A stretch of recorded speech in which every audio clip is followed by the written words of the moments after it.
Wa amma tafkiruhu, adapun diamnya Nabi dalam keadaan Nabi bertafakkur, berfikir, adalah fafima yabqa wala yafna. Nabi akan sentiasa diam dan dalam keadaan bertafakkur, yaitu bertafakkur kepada perkara yang mendatangkan manfaat yang kekal di akhirat, dan tidak bertafakkur kepada perkara-perkara yang boleh habis ketika berada di dunia. yakni tafakkurnya kepada hal akhirat, diamnya memikirkan tentang hal akhirat, memaknai perkara-perkara yang ada di hadapan beliau dengan makna yang boleh didapat di akhirat, dan tidak hanya memfokuskan kepada makna yang bersifat duniawi sahaja. Bahagian daripada arti tafkir, berfikir, kalau Nabi diam adalah zikrullah.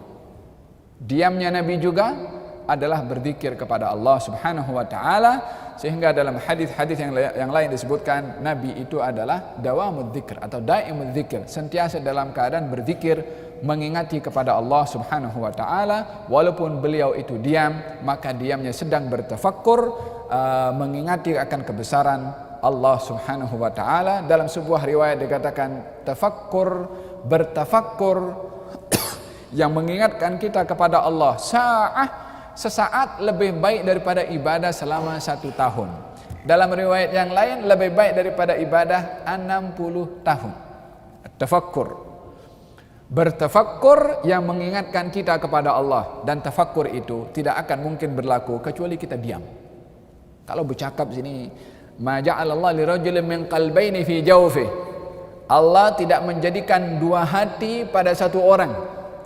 Artinya 2 hati tak boleh dia nak fokus dengan 2 perkara dalam satu masa, mesti dengan satu keadaan saja. Kalau dia akan bertafakkur kepada Allah Subhanahu wa taala, dia kena diam.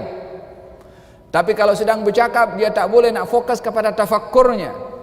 Oleh karena demikian, Nabi bila mana diam adalah at-tafkir, sedang bertafakkur tentang keagungan Allah Subhanahu wa taala. Maka diamnya Nabi yang kedua adalah at-tafakkur, yaitu bertafakkur tentang keagungan Allah Subhanahu wa taala, dan menginsafi segala perkara yang ada di hadapan beliau dimaknai dengan makna yang mendatangkan manfaat di akhirat, dan bukan hanya manfaat berada di dunia sahaja.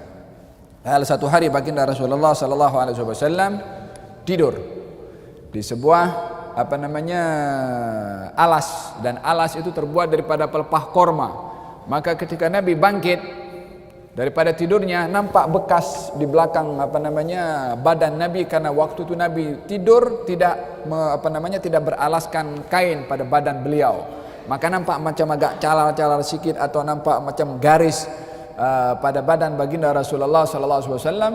Sayyidina Umar ibn Khattab radhiyallahu anhu ardah melihat keadaan yang demikian ketika Nabi bangkit, dan tubuh badan Nabi itu putih kemerah-merahan, jadi nampak kesan garis itu dengan warna merah darah yang baru nak mengalir seperti biasa.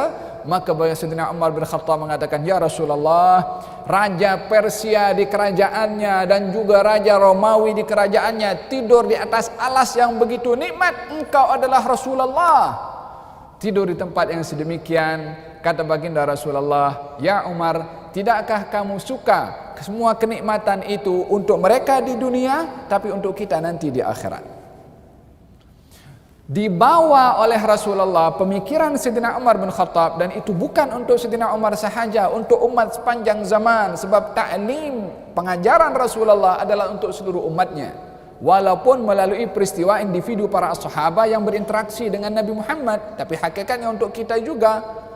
Kamu tidak mau ke kenikmatan semua itu yang didapat oleh mereka orang-orang kafir Persia ataupun di Romawi, untuk mereka di dunia, untuk kita di akhirat? Mana yang lebih kamu pilih? Yang di dunia berakhir dengan akhirnya dunia, tapi di akhirat kekal. Maka demikian makna Rasulullah sallallahu alaihi wasallam memaknai segala perkara yang berlaku kepada baginda Rasulullah. Oleh karena demikian, baginda Rasulullah sallallahu alaihi wasallam sentiasa mengajarkan penanaman kepada umatnya tentang keimanan dan hakikat kebahagiaan di akhirat, bukan di dunia, supaya tidak beriman kepada iman material, tidak menjadikan Tuhannya adalah benda-benda yang bersifat kebendaan. Datang seorang kepada baginda Rasulullah SAW dalam majlis, selalu membawa anak lelakinya yang masih kecil. Tak lama anak itu sakit entah macam mana, walhasil meninggal dunia. Bapaknya pun tak hadir karena susah ditinggalkan oleh anak lelakinya. Maka baginda Rasulullah tanya, si fulan tu mana, selalu hadir tak nampak? Diberitahukan oleh para sahabat, ya Rasulullah, anaknya meninggal dunia dan dia susah hati di rumahnya. Maka Nabi datang. Apa kata baginda Rasulullah? Wahai fulan, kamu mahu anak kamu hidup kembali bersama dengan kamu di dunia ini, atau kamu mahu anak kamu tunggu kamu di pintu surga di akhirat? Kesusahannya di dunia tidak dijadikan itu satu kesusahan pengakhiran. Khalas, maknanya sudah sentiasa akan susah. Tak. Kamu mau hidup balik, atau kamu mau anak kamu tunggu kamu di akhirat di surga, nanti bimbing kamu masuk ke dalam surga. Ditanamkan iman kepada al-akhirah. Orang yang imannya kepada hari akhirat kuat, maka perkara yang berlaku di dunia adalah ringan walaupun besar dugaannya. Kalau keimanannya kepada hari akhirat adalah kuat. Wa hakadha tafkiruhu, adapun berfikirnya Rasulullah adalah kepada perkara yang kekal dan bukan perkara-perkara yang mempunyai akhiran, yaitu hal-hal keduniaan. Adapun kesantunannya adalah fakana la yughdibuhu syai'un. Nabi Muhammad sallallahu alaihi wasallam sifat santunnya itu tidak mudah dibikin marah dengan apa saja yang berlaku di hadapannya. Segala perkara yang berlaku di hadapan ini mempunyai sentuhan di dalam kita punya hati, terkadang mengundang emosi. Orang terkadang maki kepada kita. Orang terkadang menunjukkan sikap tidak sopan kepada kita. Orang terkadang menunjukkan sikap yang mengundang marah kepada kita.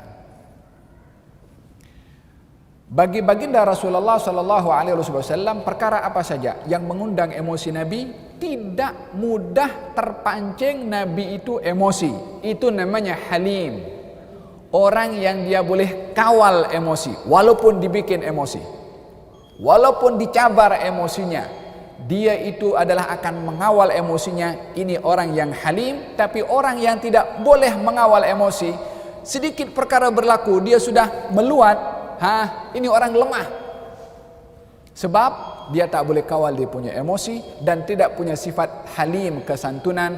Rasulullah tidak mudah marah walaupun dibikin marah.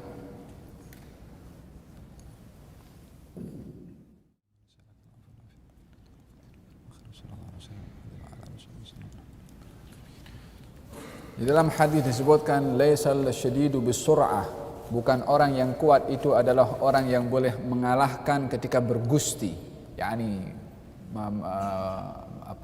menguji kekuatan fisikal. Walakin akan tetapi orang yang kuat itu adalah man malaka nafsahu indal ghadab, orang yang boleh mengawal emosinya ketika dia sedang marah. Untuk orang dapat mengawal emosi itu dia kena perlu diam. Kalau tak diam dia tak kawal emosi lah. Entah dengan tangan mungkin angkat atau mulut akan bercakap. Dia bukan kawal emosi, tapi dia akan diam. Dan diamnya Nabi SAW adalah mempunyai arti mengawal kepada emosi. Santun, orang yang dicabar sabarnya, dia itu dapat kawal ketika dibikin marah. Satu hari datang Badui kepada Rasulullah SAW dan tarik serban Nabi daripada belakang sehingga leher Nabi ini memerah karena kain serbannya agak kasar. Lalu dia kata, beri kepada aku harta bukan milik ayah kepada engkau. Nabi tolak ke belakang, kemudian diberi sambil tersenyum. Kata baginda Rasulullah, wahai saudara Arab, dia daripada Badui. Orang Badui memang dikenal dipunyai sikap yang agak kasar. Kata baginda Rasulullah, wahai saudara Arab, bukankah sikap kamu ini boleh menyebabkan aku tak layan dengan memberi apa yang kamu minta kepada aku? Kata saudara Arab atau Badui itu mengatakan, kami tidak kenal tentang engkau kecuali engkau selalu membalas dengan kebaikan kepada orang yang berbuat kepada engkau keburukan. Itu yang kami kenal tentang sikap kamu. Tak pernah berbuat yang tak baik walaupun orang berbuat kasar kepada engkau. Ketika diuji kesabarannya, ketika diusik emosinya, maka beliau adalah akan diam, dan diamnya itu adalah santun. Kita punya zaman ini sekarang zaman mengusik emosi, dan berapa ramai orang yang terpancing dengan emosi tanpa cek dulu kebenaran berita itu betul atau tidak, sudah meluat terlebih dahulu. Dengar berita daripada SMS ke WhatsApp, esok ceramah bantai itu belum tentu betul lagi. Seseorang yang kuat yang mengawal emosi. Laisa syadid bisur'ah, bukan orang yang kuat bila mana dia mengadu kekuatan fizikal, tapi orang yang kuat adalah orang yang mengawal hawa nafsunya ketika berada dalam keadaan marah. Demikian Rasulullah sallallahu alaihi wasallam. Salah seorang bernama Al-Imam Ali ibn al-Husain As-Sajjad dikenal dengan sifat santunnya ini, yakni tak pernah marah, sehingga menjadi permainan kepada orang-orang tertentu yang nakal, yang nak cari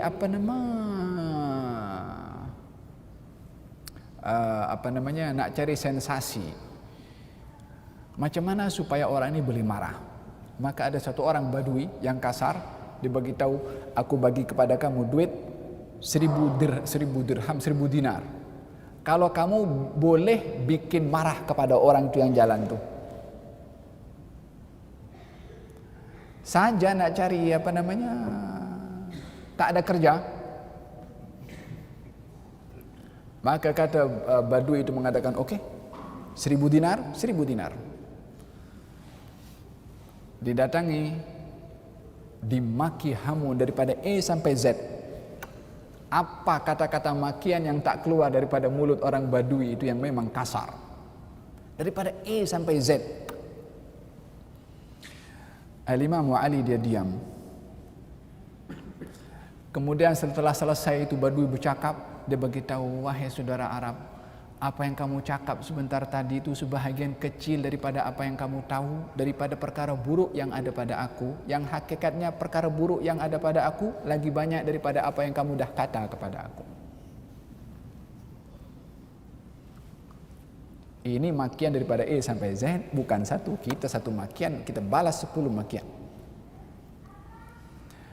Kalau setelah dia itu Badui, dia fikir dah gagal nak dapatkan 1000 dinar, dia pun terpaksa minta maaf. Saya minta maaf, saya sengaja bercakap demikian karena orang itu suruh saya maki kepada engkau supaya bikin engkau marah untuk diberi 1000 dinar. Dia kata, kenapa kamu tak bercakap dari awal tadi? Kalau kamu bercakap, tak payah kamu maki, aku bagi 1000 dinar.